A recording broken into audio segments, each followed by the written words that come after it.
ஒரு விஷயத்தை செய்யறதுக்கு முன்னாடி ஒரு தடவைக்கு 1000 தடவை யோசனை பண்ணலாம். ஆனால் யோசனை பண்ணிவிட்டு அந்த காரியத்தில் இறங்கிட்டோம்னா அதுக்கப்புறம் பின்னாடி வரவே கூடாது. அவ்வளோதான். வாழ்க்கையிலும் சரி வழியிலும் சரி முன்னாடிதான் போகணும், பின்னாடி வரக்கூடாது. அது ஒரு கருத்து. ஒரு கருத்து நம்ம ஒருத்தர்கிட்ட கேட்குறோம் அப்படின்னா யாருக்கிட்ட கேட்குறோம் அப்படிங்கிறத பொறுத்து இருக்குது. நல்லா ஒரு 10ஆம் கிளாஸ் படித்து பாஸ் ஆனவங்ககிட்ட போயிட்டு நான் இந்த வருஷம் 10ஆம் கிளாஸ் பரீட்சை எழுதலான்னு இருக்கேன், எப்படி நீ படித்தப்பெல்லாம் எப்படி இருந்தது, என்ன பண்ணீங்க அப்படின்னு அவங்ககிட்ட ஒரு கருத்து கேட்குறீங்க.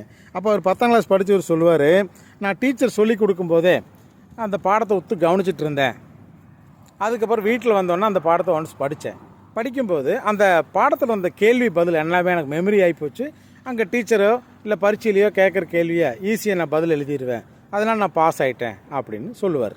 அதே 10ஆம் கிளாஸ் ஃபெயில் ஆனவங்கிட்ட போய் கேட்டேங்க அப்படின்னா, ஆனால் நான் படாத பாடுபட்டு நைட்டு வெடியில் படித்தேன், விளக்க வச்செல்லாம் படித்தேன், ஒன்றும் பிரயோஜனம் இல்லை, 2 பாடத்தை சப்ஜெக்டில் நான் ஃபெயில் ஆகிட்டேன் அப்படின்னு சொல்லி நல்லா ஒரு உந்துதலான ஒரு விஷயமா நம்ம நினைந்துட்டு இருந்தால் கூட அவர் சொல்கிற பேச்சை கேட்டு நம்ம என்ன பண்ணிடுவோம், சோர்ந்து போயிடுவோம். இந்த விஷயத்தில் நம்ம எப்படி இருக்கணும்னா, 1 லிட்டர் பாலில் 2 லிட்டர் தண்ணி கலந்து குண்டாவில் வச்சா கூட அன்னப்பறவை அந்த பாலை மட்டுமே உறிஞ்சு குடிச்சுக்குமாமா, தண்ணி விட்டுருமாமா.